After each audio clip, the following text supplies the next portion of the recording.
श्री गणेशाय नमः. श्री सरस्वत्यै नमः. श्री गुरुभ्यो नमः. सकल संत सज्जनाय नमः. श्री ज्ञानेश्वरी अध्याय 10, 11 आणि 12. नमो विशदबोध विदग्धा विद्यारविंद प्रबोधा पराप्रमेय प्रमदा विलासिया. नमो संसारतम सूर्या अपरिमित परमवीर्या तरुणतर तुर्या लालन लीला. नमो जगदखिल पालना मंगलमणि निधाना स्वजन वन चंदना आराध्यलिंगा. नमो चतुर चित्त चकोर चंद्रा आत्मानुभव नरेंद्रा श्रुतिसार समुद्रा मन्मथ मन्मथा. नमो सुभाव भजन भाजना भवेव कुंभ भंजना विश्वोद्भव भुवना श्री गुरुराया. ज्ञानदेवांनी 10व्या अध्यायापासून पुढे प्रत्येक अध्यायाच्या आरंभी श्री गुरु स्तवन केलेली आहेत. ज्ञानेश्वरीचं हे एक खास वैशिष्ट्य आहे. गीता हे अध्यात्मशास्त्र आहे आणि गीतेमध्ये प्रामुख्यानं तत्व म्हणजे आत्मविवेचन आलेलं आहे.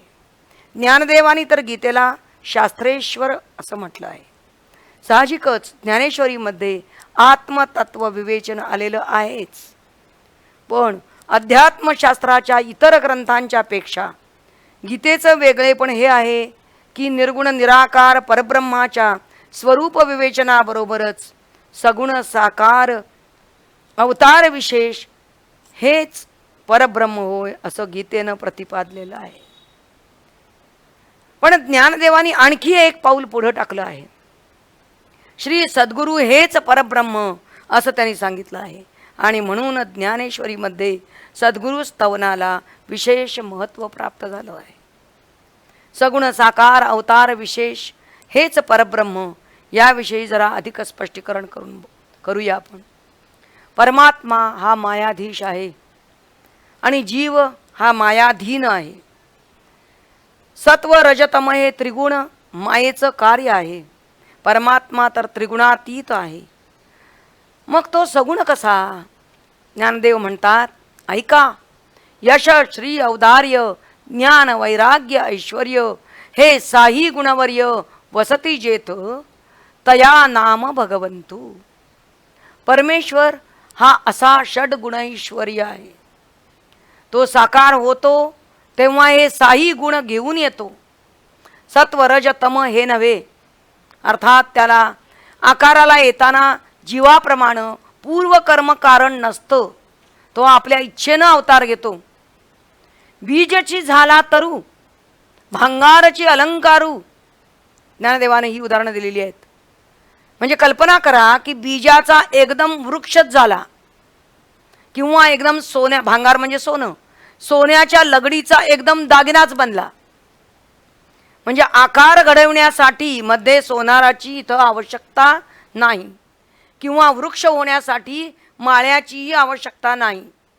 म्हणजेच परमात्म्याचा अवतार हे माया कार्य नाही, ते साक्षात परब्रह्मच आहे.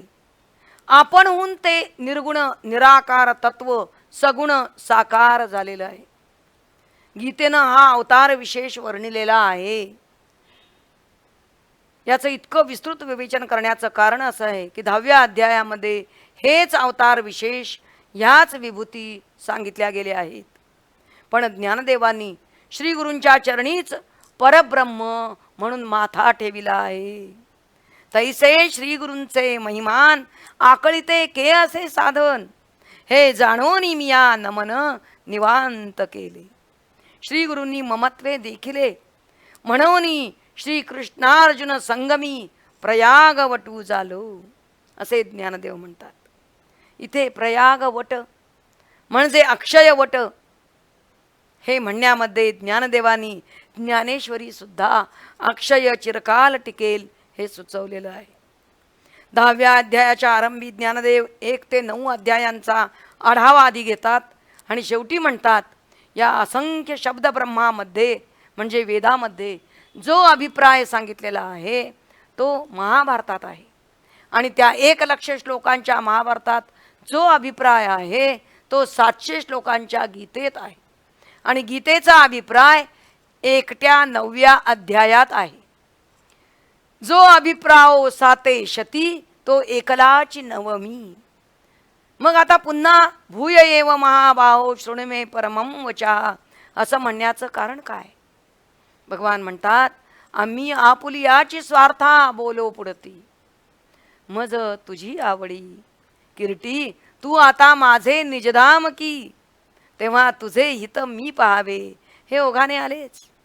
तैसे तुझे हित आघवे जव जव का तुझ फावे, तव तव आमुचे सुख दुणावे ऐसे आहे. आणि म्हणून तुला परमं वचः म्हणजे वाक्य माझे परम सांगण्यासाठी प्रवृत्त झालो. हेथ वेद मुके जाहले, मन पवन पांगुळले. माझं स्वरूप सांगण्याविषयी वेद सुद्धा मुके ठरले. शब्द ब्रह्म असे वेद मुके झाले म्हणजे मी शब्दातीत आहे. अत्यंत वेगवान असणारं मन आणि पवन सुद्धा पांगळे झाले म्हणजे मनही मला जाणू शकत नाही, पवन म्हणजे प्राणही माझा ठाव घेऊ शकत नाहीत. असा मी अवांग मनस गोचर आहे. मी कवण पा की तुला कवणाचा कै जाहला, या निवृत्ती करिता बोला कल्प गेले. मी कोण, केवढा, कोणाचा, केव्हा झालो अशी चर्चा करण्यात कल्प गेले. पण मी अगम्य आहे, मात्र मला कोण जाणतात. तेथ राहोनी ठाय टिके, स्वप्रकाशे चोखे, अजत्व माझे देखे आपुलिया डोळा. तेथ म्हणजे आत्म्याच्या ठिकाणी, ठाय टिके म्हणजे निश्चयात्मक वृत्तीनं स्थिर राहून, स्वप्रकाशे म्हणजे स्वचा अर्थात आत्म्याच्या प्रकाशामध्ये म्हणजेच स्वयंप्रकाशामध्ये, चोखे म्हणजे शुद्ध, आपुलिया डोळा देखे म्हणजे आत्मज्ञानरूपी डोळ्यानं अर्थात ज्ञानचक्षूनं जो माझे अजत्व जाणतो त्याला मी कसा दिसतो. मी आदिसी पर सकळ लोक महेश्वर. आदी म्हणजे आदिकारण माया, तिच्या पलीकडील म्हणजेच मायातीत. सकळ लोक म्हणजे सप्तलोक, भू भुवा स्वाहा महाजना तपान सत्यम, यांचा जो ईश्वर म्हणजे नियंता, तसेच ईश म्हणजे व्यापणे, या सर्व लोकांना ज्यानं व्यापून टाकलेलं आहे असा. हे सप्तलोक तरी कसे निर्माण झाले? माझ्या मनापासून सप्तर्षी आणि 4 मनू हे निर्माण झाले. कश्यप, अत्री, भरद्वाज, विश्वामित्र, गौतम, जमदग्नी, वसिष्ठ हे सप्तर्षी. आणि स्वयंभुव, स्वारोषिचिश, उत्तम आणि तामस हे 4 मनू, या 11 जणांनी मिळून सप्तलोक निर्मिले. आणि लोकांपासून निपजले प्रजाजात. म्हणून गा या परी ब्रह्मादी पिपिलिकावरी, मी वाचोनी दुसरी गोठी नाही.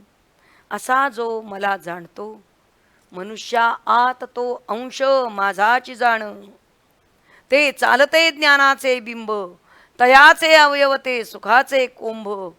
एर माणूसपणा ते भांब, लौकिक भागू. इतर जीव हे परमात्म्याचे प्रतिबिंब आहेत, मात्र ज्ञानी हा बिंबरूपच आहे. ज्ञानदेवांचं कौशल्य इथं दिसतं. ज्यांनी परमात्म्याला ओळखलेलं आहे ते चालते बोलते परब्रह्म आहेत असं ज्ञानदेव म्हणतात. त्यांचे अवयव हे सुखाचे म्हणजे आत्मसुखाचे कोंब आहेत असं सांगतात. त्यांचं मनुष्यपण, त्यांचं लौकिक जीवन हेच भ्रमासारखं आहे. त्यांचं खरं जीवन त्यांचा बोध आहे.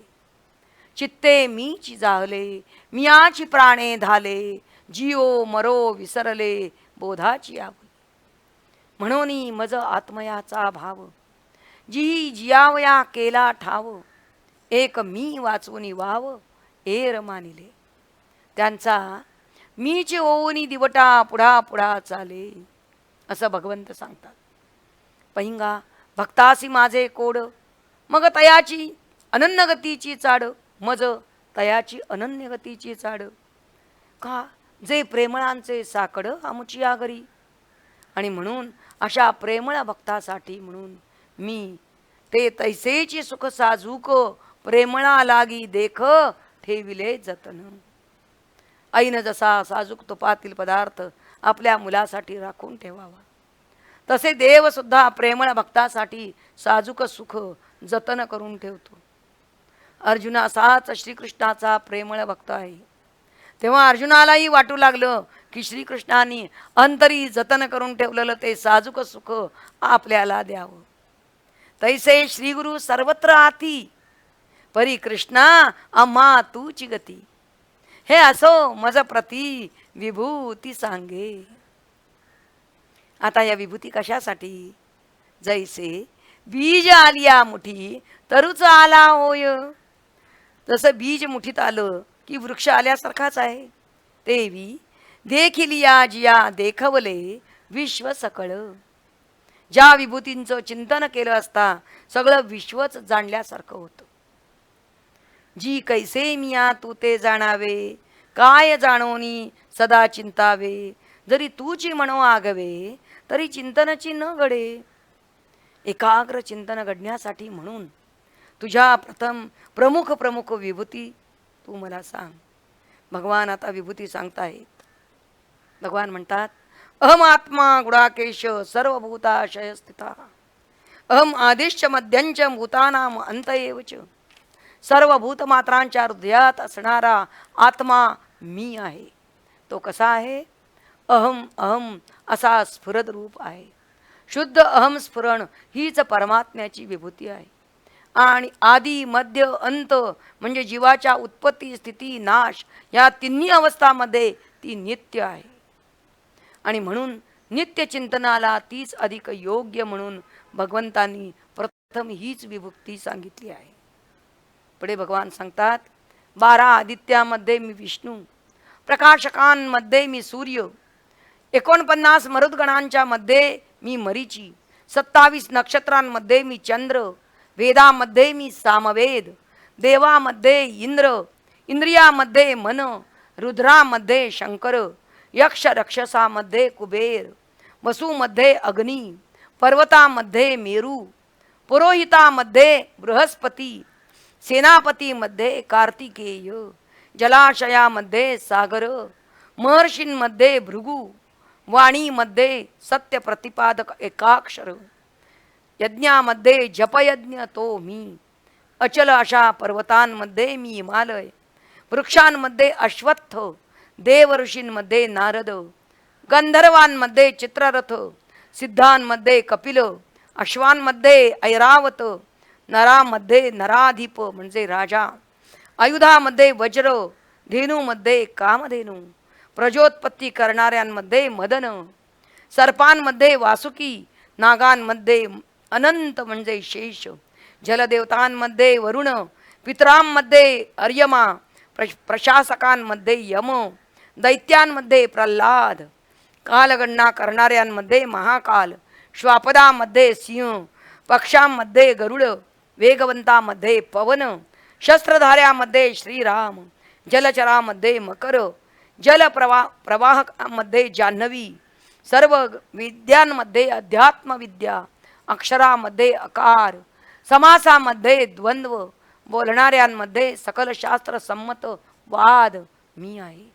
प्रलयकालीन काल जसा मी आहे तसाच विश्व निर्मिती करणारा धाताही मीच आहे. सर्व संहारक मृत्यू मी आहे तसाच भविष्य काळाचा उद्भव मीच आहे. स्त्रियांमध्ये कीर्ती, श्री, वाक म्हणजे वाणी, स्मृती, मेधा, धृती, क्षमा या 7ही माझ्याच विभूती आहेत. छंदांमध्ये गायत्री, मासामध्ये मार्गशीर्ष, ऋतूमध्ये वसंत, फसविणाऱ्यामध्ये द्यूत, सत्ववंतामध्ये सत्व, तेजस्व्यामधील तेज, जयवंतांचा जय आणि व्यवसायामधील न्याय व्यवसाय, वृष्णी कुळामध्ये वासुदेव, पांडवांमध्ये धनंजय, मुनीमध्ये व्यास, कवीमध्ये उशना कवी म्हणजे शुक्राचार्य, दंड नीती गुह्य गोष्टींमध्ये मौन, ज्ञानवंतामधील ज्ञान ह्या सगळ्या माझ्याच विभूती आहेत. पावसाच्या धारा कधी मोजता येतील का? पृथ्वीवरील तृणांकुर किंवा समुद्राच्या लाटांची गणना करता येईल का? त्याचप्रमाणे माझ्या विभूती असंख्य आहेत. ऐशियाही 7-5 या प्रधाना विभूती सांगितल्या तुझा अर्जुना. 7-5 म्हणजे 7वर 5 अर्थात 75 विभूती तुला मी सांगितल्या आहेत. आणि शेवटी म्हटले आहे, जेत जेत संपत्ती आणि दया दोन्ही वसती आलिया एके ठाया, ते ते जाण धनंजया अंश माझे. मात्र अर्जुना, तू माझे नि एके अंशे हे जग व्यापले असे, हे लक्षात घेऊन या लागी भेद सांडूनी सरिसे साम्ये भज. सर्वाभूती भगवत भाव ठेवून भेद टाकून अंतःकरणामध्ये अभेद भावाने माझी भक्ती कर. श्रीकृष्णाच्या या बोलांनी अर्जुनाने कबुली दिली की जे साध्यंत माया निरसली माझी. मी जगी एक अर्जुन ऐसा देही वाहे अभिमान, आणि कौरवाते या स्वजन आपुले म्हणे. याहीवरी याते मी मारेन, म्हणे तेणे पापे केरी गेन. ऐसे देखत होतो दुःस्वप्न, तो चेवविला प्रभू. हे दुःस्वप्न कोणतं? देह अहंता, स्वजन ममता, जगात सत्यत्व बुद्धी, त्रिपुटी रूप व्यवहार सत्यत्व, आणि पाप पुण्यादी द्वैत सत्यत्व. हे 5 प्रकारचं दुःस्वप्न आहे. दुःस्वप्नाचे हे 5 घटक आहेत. ते नाहीच होऊन अर्जुन आता स्वरूपी जागा झाला. काय ऐकावं, कशाचं चिंतन करावं, हे 10व्या अध्यायामध्ये सांगितलं आहे.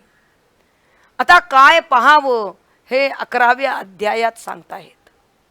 ऐसे अगाध जे तुझे विश्वरूप कानी ऐकिजे, ते देखावया चित्त माझे उतावीर देवा. अहो, शेषाचेही डोळे चोरिले, वेद जया लागी झकविले, लक्ष्मी येई राहविले जिव्हारचे. ते आता प्रगटून अनेकधा, करीत विश्वरूप दर्शनाचा धांदा. बाप भाग्या गाधा पार्थाची. पार्थाचे भाग्य थोर. भगवंत लगेच म्हणाले, पश्य मे पार्थरूपाणी शतशोथ सहस्त्रशः, नाना विधानी व दिव्यानी नाना वर्णाकृतीनी च. अर्जुना, नाना प्रकारची, नाना वर्णांची, नाना आकारांची शेकडो हजारो अलौकिक रूपे पहा, ज्यांचं वर्णन करताना वेदही बोबडे होतात. ज्याला पाण्यास काळाचंही आयुष्य तोकडं पडतं, ज्याचा ठाव विधात्यालाही सापडत नाही, हे विश्वरूप कसं? या मूर्तीची या किरीटी रोममुळी देखपा सृष्टी. या मूर्तीच्या रोमरंध्रामध्ये अनंत सृष्टी आहे.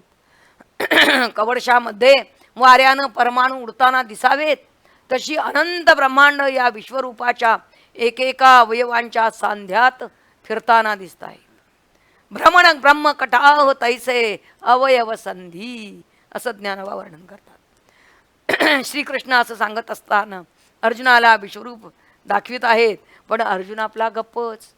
ज्ञानदेव वर्णन करतात, दाविले ते पुढे नाकळेची येया, हे बोलोनी देव हासिले, हासोनी देखणिया म्हणितले, आम्ही विश्वरूप तरी दाविले, परी देखसीच ना तू. यावर अर्जुन म्हणाला, तुम्ही बका करवी चांदणे चरवू पहामा. तुम्ही बगळ्याकडून चांदणं सेवन करू पाहत आहात ना. जे अतींद्रिय म्हणून व्यवस्थिले, केवळ ज्ञान दृष्टीची या भागा पिटले, ते तुम्ही चर्मचक्षू पुढा सुदले, मी कैसे नि देखे. श्रीकृष्णाने मान्य केलं, आणि 6 विश्वरूप जरी आम्ही दावावे, तरी आधी देखावया सामर्थ्य की द्यावी. परी बोलत प्रेम भावे धसाळ गेलो, अशी कबुली दिली. संजय म्हणतो, नवल पिसे लागले आहे पार्थाचे देवा. हा योगियांचे समाधी धन, की होऊन ठेले पार्थाधीन. या लागी विस्मय माझे मन, करीतसे राया. लगेच संजयाला असंही वाटतं, तर विस्मय काय असा. श्रीकृष्णे स्वीकारिजे तया ऐसा भाग्योदय होय.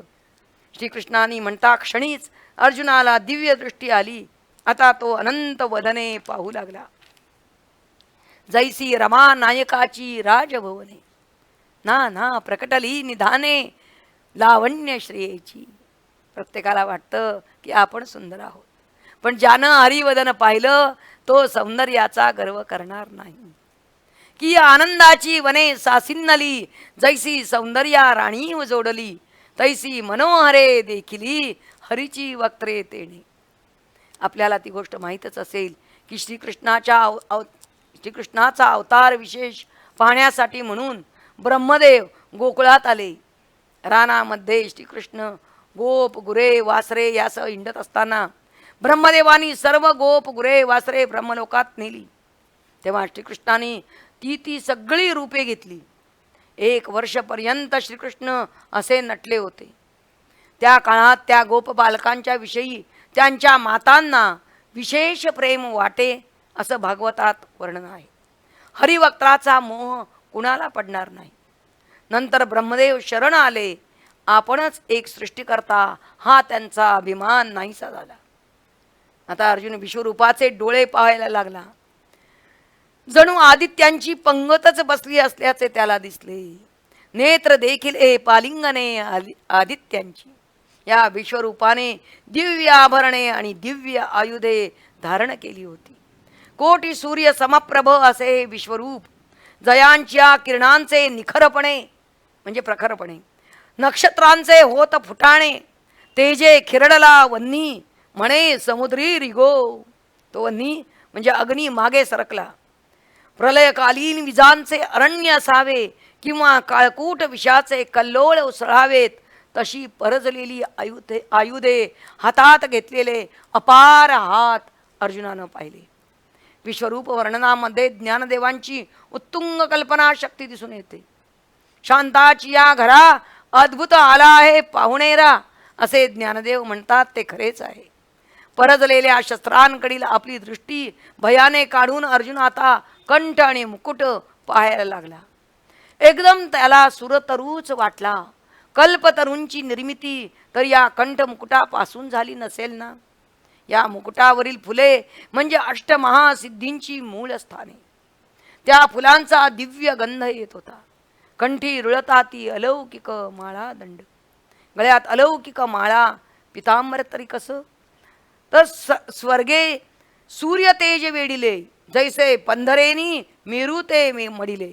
स्वर्गानं जणू काही सूर्य तेज पांघरावं किंवा सोन्यानं मेरू पर्वत मढवावा.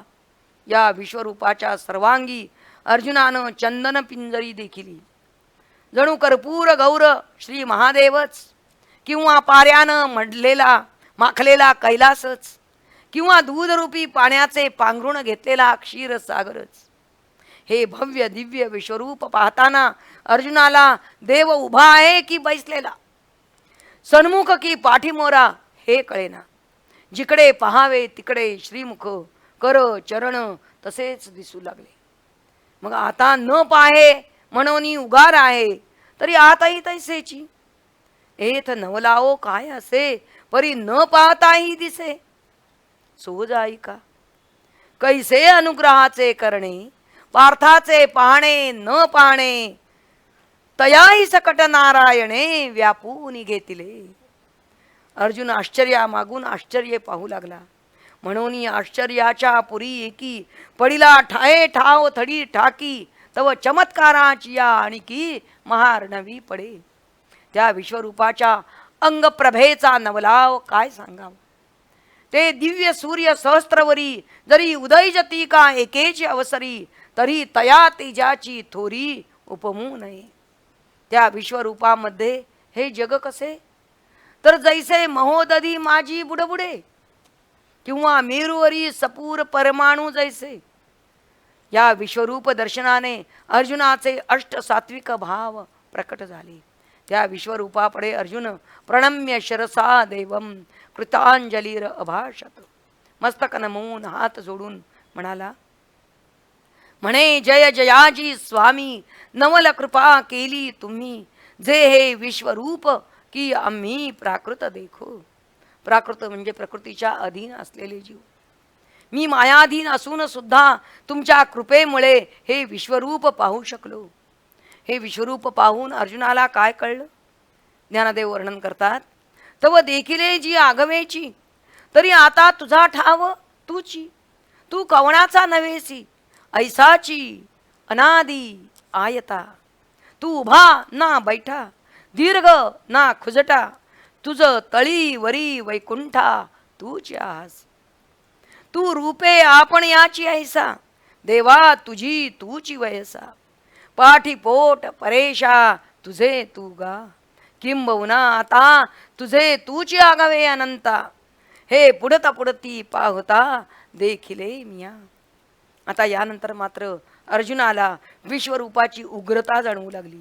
महातेजाचे अद्भुत तीव्रपण त्याला आता सहन होईना. संहार तेजाच्या ज्वाळांनी ब्रह्मकटाहाचे कोळसे होऊ लागले. काळाग्नी काळरुद्राग्नी देखता कापती भये. अर्जुनाला आता भय वाटू लागलं.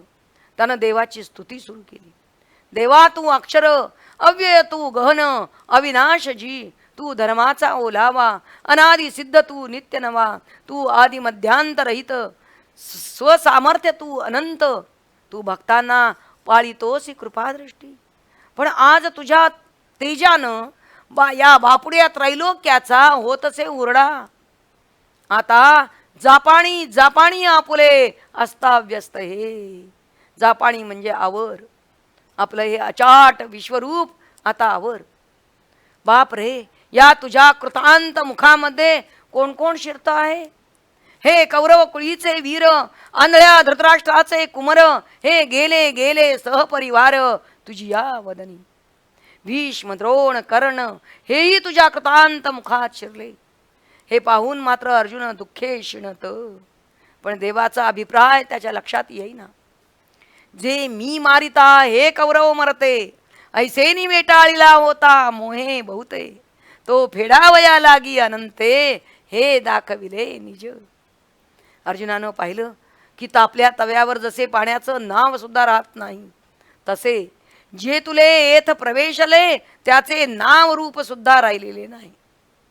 18 अक्षौहिणी सैन्याचं जेवण करूनही याची भूक काही शमली नव्हती. आता मात्र अर्जुनाला राहावेना. किती वाढविसी या उग्ररूपा, अंगीचे भगवंतपण आठवी बापा. नाही तरी कृपा मजवरती करी, मजपुरती करी. तेव्हा देवाने अर्जुनाला दिलासा दिला की अर्जुना, माझे तुम्ही हे जाणावे. एर जाण मी आगवे सरलो ग्रासू. मी आधीच यांना मारलेलं आहे. तू निमित्त मात्रची होय सव्यसाची. जेव्हा तुवा देखिले हे माझिया वदनी पडिले, तेव्हाच यांचे आयुष्य सरले. आता रीती सोपे. रीती सोपे म्हणजे पोकळ सोपटे. म्हणून बहिला उठी, मिया मारिले तू निवटी. न रिगे शोक संकटी, नाथिलिया म्हणजे मिथ्या. ऐसिया या गोष्टी विश्वाच्या वाकपटी, लिहून गाली किरीटी विजयी होई. अर्जुनाने करसंपुट जोडले, वेळोवेळा श्रीकृष्ण चरणी ललाट ठेवले आणि आता स्तुती सुरू केली. हे एतुले दिवस आम्हा, काही नेणवेची श्रीरामा. आता देखतसे महिमा गंभीर तुझा. तू सकळ विश्व जीवन, जीवासी तूची निधान. भूत भविष्याचे ज्ञान तुझ्याची हाती. अर्जुन पुन्हा पुन्हा श्रीकृष्णाला नमन करू लागला. पुन्हा पुन्हा म्हणे, नमस्ते नमस्ते प्रभू. किंबहुना यापरी नमन केले सहस्त्रवरी, आजवर तुला मी ओळखलेच नाही. एत परब्रह्म तू उघडे सारथी केलासी. यया कौरवांची या घरा, शिष्टाई धाडिलासी दातारा. ऐसा वणिजेसाठी जगेश्वरा, विकलासी आम्ही. ऐसा अपराध हा आहे जो त्रिभुवनी नमा समाये. जी नेणताच की पाये शिवतले तुझे. तुझ्या पायावर हात ठेवून सांगतो की मी तेव्हा नेणता होतो रे. मी राशी आहे समस्त अपराधांचा. तिये मातेची या परिपोटी सामावी प्रभो. उच्छिष्ट काढिले आपण ते क्षमा की जोजी. तरी आता अप्रमेया मज शरणागता आपुलिया. क्षमा की जोजी यया अपराधासी. परी आता ऐसी चाड जीवी, जे तुझसी गोटी करावी. जवळी कहे भोगावी अलिंगावयासी. म्हणून तू आता हे विश्वरूप आवरून चतुर्भुज कृष्ण रूप दाखव. हे विश्वरूपाचे सोहळे भोगून निवाले जी डोळे. आता होता ती आधेले कृष्णमूर्ती लागी. चतुर्भुज रूप तुझे तो विसावा आम्हा. श्रीकृष्णाला आश्चर्य वाटलं. जे वेदाने, यज्ञाने, अध्ययनाने, दानाने, तपाने, कोणत्याही साधनाने या मनुष्यलोकी पाहणं कोणालाही शक्य झालं नाही. ते विश्वरूप म्हणजे उघड कैवल्य. हाती दिदले की नावडे अर्जुनाचे. मग ते विश्वव्यापी दिव्य तेज कृष्ण रूपामध्ये सामावलं. कसं? जैसे त्वम पद हे आघवे तत्पदाय पदी सामावे, अथवा द्रुमाकार साठवे बीज कणिके जीवी. शेवटी भगवान अर्जुनाला सांगतात, मी एकीची परी आतुडे गावधारी, जरी भक्ती येऊनी वरी चित्ताते गा. जो मजची एका लागी कर्मे वाहतसे अंगी, जया मज वाचोनी जगी गोमटे नाही. दृष्टादृष्ट सकळ जयाचे मीची केवळ, जेणे जिणयाचे फळ मजसी नाम ठेविले. मग भूते भाष विसरला, जे दिठी मीची आहे सुदला, म्हणून निर्वैर जाहला सर्वत्र भजे. ऐसा जो भक्त होये तयाचे त्रिधातुक धातुक हे जैन जाये. त्रिधातुक म्हणजे कफवातात्मक शरीर.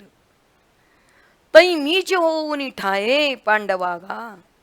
या 4 ओव्यांमध्ये पुढील 12व्या अध्यायातील भक्तियोगाची बीजे आहेत. 11व्या अध्यायाच्या शेवटी ज्ञानदेवांनी भरोनी सद्भावाची अंजळी, मिया ओविया फुले मोकळी, अर्पिली अंग्री उगली विश्वरूपाच्या, असं म्हटलं आहे. 12व्या अध्यायाची सुरुवातच अशी आहे, जय जय ओ शुद्धे उदारे प्रसिद्धे अनवरत आनंदे वर्षती. अशा श्री सद्गुरु स्तवनाने झालेली आहे. विश्वरूप दर्शनानंतर अर्जुन श्रीकृष्णाला आता एक मार्मिक प्रश्न विचारतो आहे. व्यक्त आणि अव्यक्त हे तूचे एक निभ्रांत, भक्ती पाविजे व्यक्त अव्यक्त योगे. तुझे स्वरूप व्यक्त म्हणजे सगुण साकारही आहे, तसेच अव्यक्त म्हणजे निर्गुण निराकारही आहे. सगुणोपासना करून तसेच निर्गुणोपासनेनेही तुझीच प्राप्ती होते. भक्ती मार्गामधील या 2 वाटा आहेत, सगुणोपासक आणि निर्गुणोपासक भक्त. या दोघांच्या पैकी कोणाला तत्वतः योग कळला, योगवित म्हणजे योग जाणणारा. इथे एक खुलासा करणं अत्यंत आवश्यक आहे की एवं सतत युक्ताये भक्तास्त्वाम पर्युपासते एचाप्यक्षरम अव्यक्तम तेषांके योगवित्तमाः. या मूळ श्लोकातील भक्तास्त्वाम पर्युपासते हे पद ए सतत युक्ता तसंच ए अक्षरम अव्यक्तम या दोन्हीकडे लावायचं आहे, घ्यायचं आहे. म्हणजे ए भक्ता सतत युक्ता त्वाम पर्युपासते आणि ए भक्ता अक्षरम अव्यक्तम त्वाम पर्युपासते असा अन्वय आहे. म्हणजे जे भक्त तू ते श्रीहरी बांधोनिया जिव्हारी उपासिती, आणि जे अक्षरजी अव्यक्त अनिर्देश्य देशरहित सोहम भावे उपासित असे जे त्यांच्यातील कवणे योग तत्वता जाणितला सांग. इथे दोघेही भक्त आहेत म्हणजे भक्तच आहेत, हे आधी लक्षात घेतलं पाहिजे. भक्त म्हणजे परमेश्वरापासून जो विभक्त नव्हे तो भक्त. सोहमभाव उपासक हाही भक्तच आहे, हे लक्षात जर आलं तर भक्त श्रेष्ठ की ज्ञानी श्रेष्ठ हा वादच निरर्थक ठरतो. इथे योगवित्तमाः या पदातून असा श्रेष्ठ कनिष्ठ भाव दाखवायचा नसून तत्व जाणण्यामध्ये सगुणोपासना की निर्गुणोपासना या 2 उपासना समर्थ आहेत की नाहीत हा प्रश्न आहे. आणि त्याला धरून भगवंतांनी पुढे उत्तर दिलेलं आहे. ज्ञानोबा म्हणतात का, वर्षाकाळी सरिता जैसी चढो लागे पांडुसुता, तैसी नित्य नवी भजता श्रद्धा दिसे. मिळवणी मिळतची असे सागरी गंगा जळ जैसे. परी ठाकिले आहे सागर जैसा मागील यावा अनिवार, तिये गंगेची ये ऐसा पडिभर प्रेम भावा. तैसे सर्वेंद्रिया सहित मज माझी सुनी चित्त, जे रात्री दिवस न म्हणत उपासिती. या परी जे भक्त आपण पे मज देत, ते मी योगयुक्त परममानी. जे सतत माझ्याशी जोडलेले आहेत, अखंड मदरूप आहेत, एक क्षणही जे माझ्यापासून अन्य नाहीत, असे अनन्य भक्तच श्रेष्ठ होत. म्हणजे अनन्यता हे भक्तीचं अनन्य साधारण वैशिष्ट्य इथं सांगितलं आहे. आपण पे मज देत म्हणजे स्वही जे परमेश्वराला अर्पण करतात तेच परमभक्त होत. सोहमभाव उपासक सुद्धा सोहंतेही अस्तवले हा टप्पा गाठतात, तेव्हाच ते योगयुक्त होतात. भगवंतानी पुढे सांगितलं आहे, या निर्गुणोपासकांचा मार्ग मात्र खडतर आहे. क्लेशोधिकतरस्तेषां अव्यक्तासक्त वैचेतसाम. आणि सामान्य जीव हे तर देहवंत म्हणजे देहाभिमानी असतात. त्यानं अव्यक्तोपासनेला प्रवृत्त होणं म्हणजेच पांगळ्यानं वाऱ्याशी स्पर्धा करण्यासारखं आहे. या लागी पांगुळा हेवा नवे वायुसी पांडवा, तेवी देहवंता जीवा अव्यक्ती गती. आपल्यासारखाच वाटणाऱ्या सगुण साकार अवतार विशेषाशी जीव जितकं चटकन तादात्म्य करेल तितकं तो निर्गुण निराकाराशी तादात्म्य करणं कठीण आहे. आणि म्हणून सगुणोपासना ही सोपारी भक्ती आहे. म्हणून अनन्ये नैव योगेन माम ध्यायंत, आणि कसं सर्वाणी कर्माणि मयि संन्यस्य आणि मत्परा. म्हणून जो देहवंत आहे त्यानं भक्ती कशी करावी तो भक्तियोग 6व्या श्लोकामध्ये सांगितला आहे. विधी ते पाळित, निषेधाते गाळित, मज देऊनी जाळित कर्मफळे. या परी पाही अर्जुना माझे ठाई, संन्यसुनी नाही करीती करिमे. आणि काही जे जे सर्व कायिक वाचक मानसिक भाव, तया मी वाचून धाव आणवती नाही. ऐसे जे मतपर उपासिती निरंतर, ध्यान मिशे घर माझेची झाले. ऐसे अनन्य योगे विकले जीवे मने अंगे, तयांचे काही एक सांगे जो मी न करी. एरवी तरी माझी या भक्ता आणि संसाराची चिंता, काही समर्थाची कांता भुकेते शोची. मृत्यूरूप संसार सागरातून मी त्याचा उद्धार करतो. कोणाचा? मय्या वेशित चेतसाम म्हणजे ज्याने माझ्याच ठिकाणी चित्त स्थिर केलेलं आहे. आणि म्हणून हे भक्तराया धनंजया, तू यया मार्गा भजजे. आता हा मार्ग कसा? मयेव मन आधस्व, माझ्याच ठिकाणी मन स्थिर कर. मयी बुद्धीन निवेशय आणि निवसिष्यसी मय्येव. ज्ञानदेव यावर सांगतात, जे मनबुद्धी ही घर केले माझ्या ठाई, एतुलेनी सर्वव्यापी मीच होसी. या बोला काही अनारिसे नाही, आपरी आण पाही वाहतू असे गा.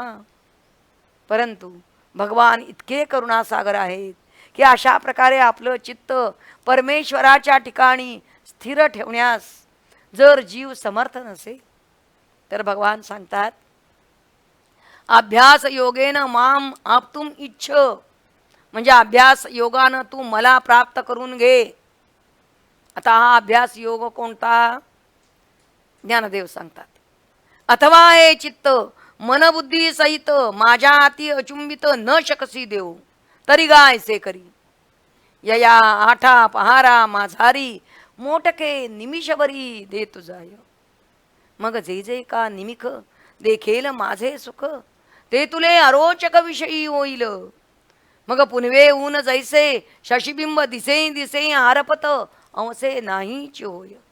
तैसे भोगातून निघता चित्त मज माझी रिगता, हळूहळू पंडुसुता मीच होईल. अगा अभ्यास योग म्हणजे तो हा एक जाणीजे. अभ्यासासी काही सर्वथा दुष्कर नाही, या लागी माझ्या ठाई अभ्यासे मिळ. भगवान किती दयाळू आहेत पहा.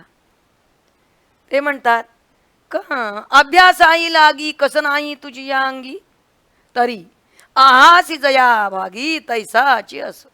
जसा आहेस तसाच राहा. फक्तचं पुढचं महत्वाचं आहे.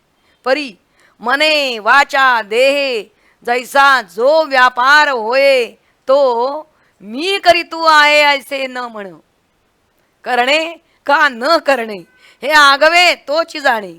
उणे या पुरे याचे काही उरो ने दिया पुलिया ठाई. कशा प्रकारे माळिये जीवते नेले तेवते निवांतची गेले. तया पाणी ऐसे केले होवावे गा. म्हणून प्रवृत्ती आणि निवृत्ती ये ओझी नेघे मती. कर्माला मुद्दाम प्रवृत्तही होऊ नको आणि भीतकर्मापासून निवृत्तही होऊ नको. अखंड चित्तवृत्ती माझे ठाई. आणि जे जे कर्म निपजे ते थोडे बहु न म्हणिजे. निवांतची अर्पिजे माझ्या ठाई. पण हे कर्म अर्पण करणंही तुला जर शक्य होत नसेल तर बुद्धीची ये पाठी पोटी कर्मा आदी का सेवटी माते बांधणे किरीटी. कर्मारंभी आणि कर्मांती माझेच स्मरण ठेव. परी माते मनी धरावे का मज उद्देशे करावे. हेही काही नको आगवे जाऊ दे शून्य. इथे शून्य हा शब्द निष्काम या अर्थी आलेला आहे. कसं ते पहा. अगा आत्मजेच्या विषयी जीव जैसा निरविलाशी तैसा कर्मी अशेषी निष्काम होई. अशेष कर्म कोणतं हे आपण पूर्वी पाहिलेलं आहे. ऐसी धोनी कर्मे देयावी कामनेचा अंशही राहिलेला नाहीच. फलत्यागाचीही जाणीव उरलेली नाही. ते निष्काम कर्म. वन्नीची ज्वाळा जैसी वाया जाय आकाशी. क्रिया जिरो दे तैसी शून्य माझी. अर्जुना हा फलत्यागू आवडे कीर असलगू म्हणजे सोपा. परी योगा माझी योगू धुरेचा हा म्हणजे हाच अग्रगण्य मार्ग आहे. कर्म जेथ दुरावे तेथ फलत्याग संभवे. त्यागास्तव अंगवे शांती सगळी.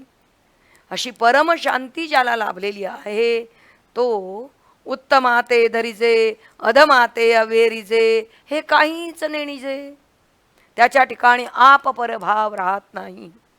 मी हे भाष नेणे माझे काहीच न म्हणे. सुख दुःख जाणणे नाही जया. तो द्वंद्वातीत होतो. अर्जुना तो भक्त तोच योगी तोच मुक्त. तयाचे आम्हा व्यसन आमुच. व्यसन म्हणजे आवड. आमुचे तो निज ध्यान. या लागे तया लागी मज रूपा येणे. तयाचेनी मज येथे असणे.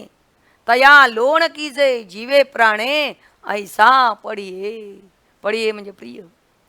ज्याच्यासाठी मी जीव ओवाळून टाकावा असा तो माझा भक्त तरी कसा. यो न रुष्यती न द्वेष्टी न शोचती न कांक्षती शुभाशुभ परित्यागी आणि भक्तिमान्य. 6 मुद्दे सांगितलेले आहेत भगवंतांनी इथे आणि ज्ञानदेवाने ते पुढच्या 6 ओव्यांमधून सांगितलेले आहेत. त्या पाहूया ओव्या आपण. पहिला आहे जो आत्मलाभा सारिके गोमटे काहीच न देखे म्हणोनी भोग विशेषे हरिषे जेना न ऋष्यती. दुसरं आहे आपणची विश्व जाहला तरी भेदभाव सहजची गेला म्हणोनी द्वेष उठेला जया पुरुषा न द्वेष्टी. तिसरं आहे आपुले जे साचे ते कल्पांती न वचे हे जाणोनी गताचे न शोची जो न शोचती. आणि जया परवते काही नाही ते आपण पेची आपुल्या ठाई जाहला या लागी जो काही आकांक्षिना न कांक्षती. पाचवा आहे ओखटे का गोमटे हे काहीच तया नुमटे शुभाशुभ परित्यागी. आणि 6वा आहे ऐसा बोधूची केवळू जो होऊन असे निखळू त्याही वरी भजन शिळू माझ्या ठाई भक्तिमान्य. पार्था जयाची या ठाई वैषम्याची वार्ता नाही. तैसा जो सकलिका भूता समू जो निंदे ते नेगे स्तुती न श्लाघे आकाशा न लगे लेप जैसा. 6 लटके दोन्ही बोलोनी न बोले जाहला मौनी. जो यथा लाभे न तोखे अलाभे न पारुखे पाऊसे विणे न सुके समुद्र जैसा. तो कसा? हे विश्वची माझे घर, ऐसी मती जयाची स्थिर, किंबहुना चराचरा आपण झाला. मग याहीवरी पार्था माझ्या भजनी आस्था. बंधुभाव समभाव असं असलेले लोक या जगामध्ये पुष्कळ असतात, पण ज्यांना माझ्या भजनी आस्था असते तरी तया ते मी माथा मुकुट करी. बंधुभाव असलेल्यांना लोक डोक्यावर घेतील, ते लोकप्रिय होतील. पण भगवंतानी ज्याला आपल्या डोक्यावरील मुकुटस्थानी मानलेलं आहे असे लोक विश्वात्मक भाव असलेले असतातच, पण परमेश्वर भजनी म्हणजे भक्तीत आस्था असलेले म्हणजे आवड असलेले असतात. आणि म्हणून भगवान म्हणतात, तो पहावा हे डोळे म्हणून अचक्षुषी मज डोळे, तया संगाचेनी सुखाडे मज विदेहा देह धरणे घडे. आणखी अशा भक्तांची जे कोणी स्तुती करतात ते सुद्धा भगवान म्हणतात मला आवडतात. तेही प्राणा परवते आवडती हे निरुते, जे भक्त चरित्रा ते प्रशंसिती. ते हे गोष्टी रम्य अमृतधारा धर्म्य, अशी ही भक्तीची आणि भक्तांची रम्य आणि धर्म्य अशी अमृतधारा प्रतिती गम्य करा. म्हणजे श्री गुरुमुखानं ऐकून स्वतः अनुभव घ्या, असं 12व्या अध्यायाच्या शेवटी ज्ञानदेव सांगतात. हरिओम. हा देव दयाळु किती, हा देव दयाळु किती, हा देव दयाळु किती, हा देव दयाळु किती. कृपाघन एकची हा जगती, हा देव दयाळु किती, हा देव दयाळु किती. फेरे फिरता संसाराचे, जीव श्रमे पुरता, जीव श्रमे पुरता. कर्मफलाच्या चक्रामधुनी कुणीना उद्धरिता, नरदेह मिळे जीवा, नरदेह मिळे जीवा. कृपा जै उपजे भगवंती, हा देव दयाळु किती, हा देव दयाळु किती. देवाने जरी करुणा केली, मानव जन्म मिळे, मानव जन्म मिळे. जीव परी हा कृतघ्न पापी, आपुले गुण उधळे. विसरूनी कृपावंता, विसरूनी कृपावंता. कसे नर विषयात चिरमती, हा देव दयाळु किती, हा देव दयाळु किती. साधुनी सोन्याची ही संधी, मानुष तनुरूपी, मानुष तनुरूपी. नवविध भक्ती करता मुक्ती, जीवा हो सोपी. संदेश नका विसरू, संदेश नका विसरू. हाची हा सांगितला संती, हा देव दयाळु किती, हा देव दयाळु किती. कृपाघन एकची हा जगती, हा देव दयाळु किती, हा देव दयाळु किती, हा देव दयाळु किती. नमो श्री अनंता, नमो साधु संता हो, नमो साधु संता.